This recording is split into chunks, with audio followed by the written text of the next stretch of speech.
Are you struggling with getting your vocals to cut on top of a 2-track beat?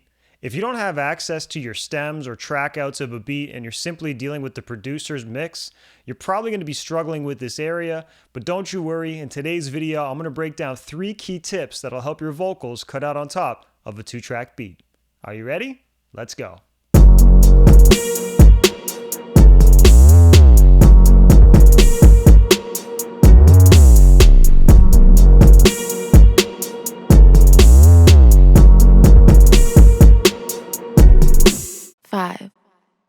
Alright, so let's get into these 3 tips to help your vocals cut on top of a 2-track beat. The first one is to utilize a limiter on the vocals. Now, a lot of times what's happening is we're dealing with a 2-track beat that's already been mastered by the producer. And that's problematic because what you're trying to do is you're trying to take an unmastered and sometimes unmixed vocal and blend it with a mastered 2-track or 2-track beat. And that's problematic. You got 2 different things and they're not going to match up. What's going to ultimately happen is the vocal is not going to be able to fully sit in a good place volume-wise because it's just unmastered, like I said. So what you want to do is, and what typically happens in mastering is the producer is throwing on a limiter or a soft clipper, something like that, and it's really squashing the peaks and all that. You're going to want to do the same thing onto your vocal only. So in this session here, this is my vocal a cappella bus. This is where all my vocals go, and this is where I recommend you put this limiter on. You're going to put a limiter on there, and you're ultimately going to just drive the level up a little bit. So as you see here, I got my Pro L2. If I unbypass it, I'm driving the level up by 2 dB. I've got a slow attack, a fast release, somewhat of a look ahead. Nothing too crazy here, but ultimately what's happening is I'm driving up the level of the vocal using the gain here. So maybe I'll just play this hook section and I'll just A and B and show you how much of a difference it's making. So check this out. So this will be without it. I don't know what to say, just pass the J up on the left side. These days these people talk, they quick to tell you what's on their mind. And here it is with it. I don't know what to say, just pass the J up on the left side. These days these people talk, they quick to tell you what's on their mind. And just to make it easy so you can hear the A and B before and after difference, I'll keep it off and I'll put it on halfway through. So check this out. I don't know what to say, just pass the J up on the left side. These days these people talk, they quick to tell you what's on their mind.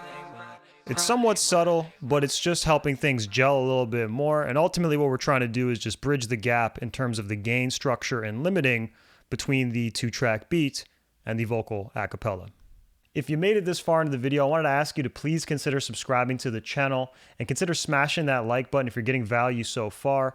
Every week I do drop a new video specifically for you, always talking about music production, mixing, mastering, and even how to make more money with your music career. So if that sounds like value to you, definitely consider subscribing so I can help you with that. But let's get to the next point.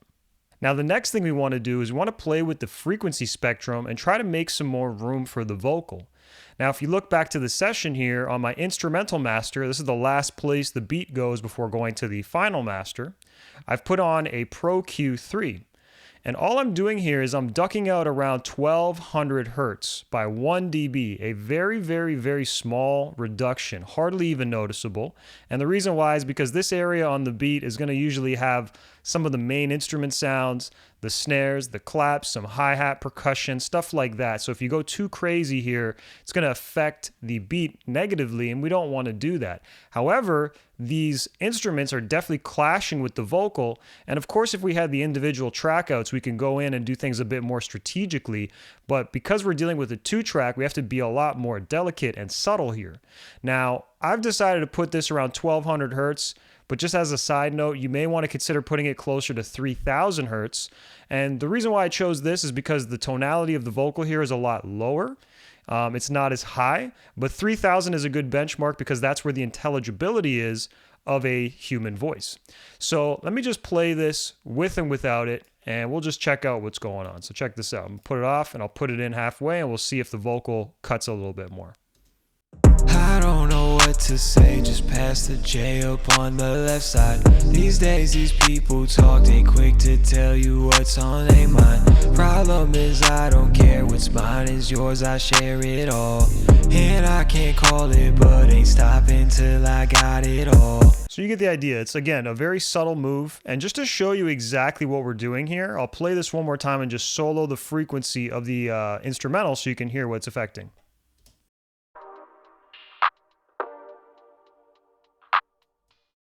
So you can see it's not affecting the bass or any of that stuff. It's just the mid-range, high mid-range type of stuff that's getting in the way of the vocal.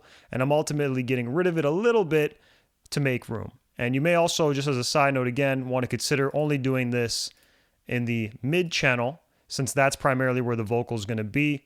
Your effects, reverbs and stuff, that might be in the sides, but getting rid of this in the mid channel might actually be a better approach. Or worst case, you could do it in the whole stereo field like I did here. And the third tip is to use sidechain multi-band compression to make room for the vocal dynamically. Now, if you remember in my last tip, I talked about getting rid of a specific frequency by about 1 dB to make room for the vocal. But the problem is this happens on a static basis. That means it's happening for the entire duration of the song, whether or not a vocal is there, okay? And that's cool. I could also like automate and bypass and do all that, but it's a bit of work, right? So instead what I could do is I can actually use a multi-band compressor like the FabFilter Pro MB here, and I'm going to specifically isolate a specific band that's where the vocals live, primarily where the vocals live, around that intelligibility area of 3000. And in this case, I have between 600 hertz and 10,000 hertz isolated, but it could be more fine or wider depending. And what's ultimately going to happen is I have my Vox triggering this as a sidechain. So what this is going to do is it's going to create space on the instrumental every time the vocal hits. So every time the vocal happens, the instrumental is going to duck just a little bit in this particular frequency range to ultimately make room for the vocal to be heard and dominate, come out on top at the end of the day. So let's take a listen to this again, and I'm going to just play the same section, and I'll play it with and without this, and we'll see how it sounds. So this will be without, and I'll put it in halfway through. I don't know what to say, just pass the J up on the left side. These days these people talk, they quick to tell you what's on their mind. Problem is I don't care, what's mine is yours, I share it all. And I can't call it, but ain't stopping till I got it all. So you kind of hear what happened there. This is also very subtle, and it is important to note that I like to blend the mix on this. I find sometimes if I do it 100%, it's a little bit too aggressive. So I've dialed this back to about 75%. And just so you know, this may look kind of small. So if I change the vantage point to 3 dB, you see that I'm losing about 2 dB of gain every time the vocal hits and achieves the threshold or passes the threshold that I've set. I've also set the range so that it can only be limited or reduced, I should say, to minus 2 dB. So it's not going to go any lower than this. It's not going to subtract that much volume from the instrumental. It's going to be capped at 2 dB. And I find between 1 to 2 dB is fairly not noticeable, which is why I've set it up this way. Hope you got value out of this video. If you did, please like, subscribe, and share. Once again, every time you smash that like button and share it with somebody, it's going to help the YouTube algorithm show you and show them more of my helpful content. And again, if you want to help with anything related to production, mixing, mastering, or even funding your music career, stay tuned to this channel because I got more videos coming soon. Thank you for watching. I'll catch y'all later. Peace. 5,